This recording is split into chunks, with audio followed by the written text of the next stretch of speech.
Hi everyone, today in this video I'll be talking about the different types of algae depending upon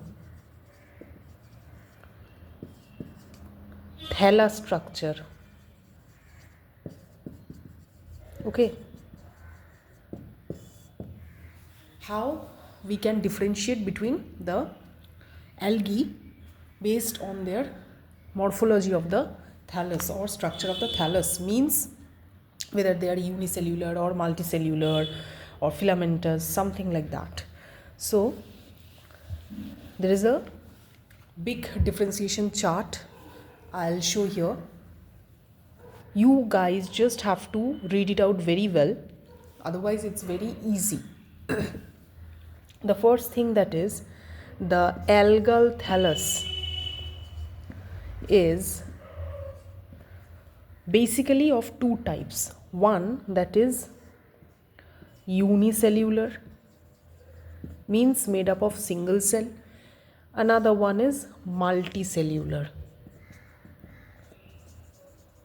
Okay, means multiple cells are present. Very simple. So one is unicellular, one is multicellular. Then this unicellular has two types. One, that is motile, means those algae which can move on its own. Another one is non-motile. So unicellular, multicellular means simple or single cellular, multiple cellular. Multiple cells are present in the thallus. Now unicellular, there are two types. One is motile, means they can move. Another one is they are unable to move, they are the non-motile. Now in case of the motile, there are two types. One is flagellated. Flagellated means those algae which can move with the help of flagella present on their thallus. Number two is rhizopoid or rhizopoidal. Sorry, it's not rhizopoidal, but actually the correct pronunciation is rhizopodial. Rhizopodial. Okay, so these are the two divisions of motile algae under unicellular class. Now in case of non-motile unicellular thallus containing algae, they are also two types. One, that is coccoid. Coccoid means mostly they are spherical in shape, and another one is spiral, means like this, that is spiral. So under unicellular category they are motile, non-motile. Under motile there is flagellated, rhizopodial, and non-motile in case of that coccoid and spiral. Two types of thallus containing algae can be seen. Now in case of multicellular thallus containing algae, that has 5 broad categories. What are those? Colonial, aggregated, remember these terms very carefully. Okay, colonial, aggregated, filamentous, colonial, aggregated, filamentous. 1, 2, 3. Fourth one is siphonous or siphonous. Okay, and fifth one is known as parenchymatous.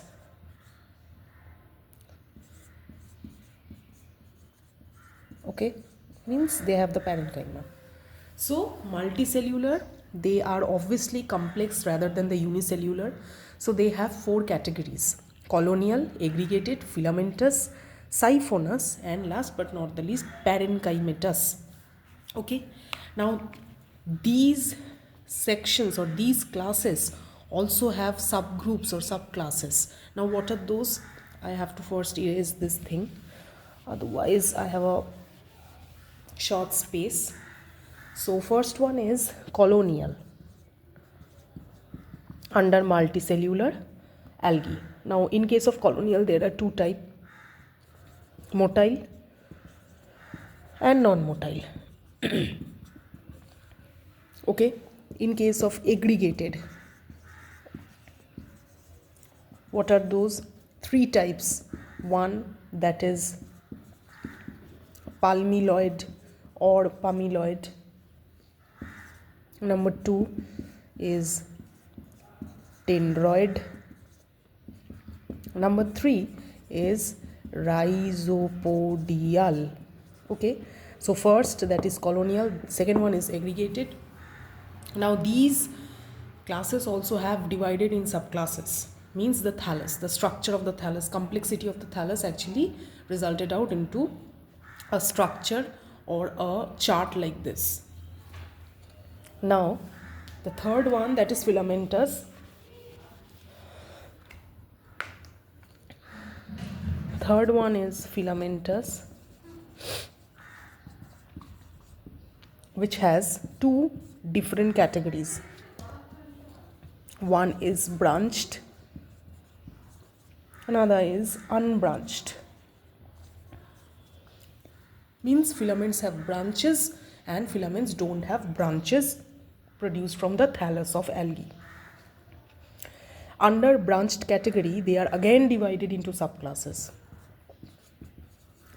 False branch or false branched, truly branched,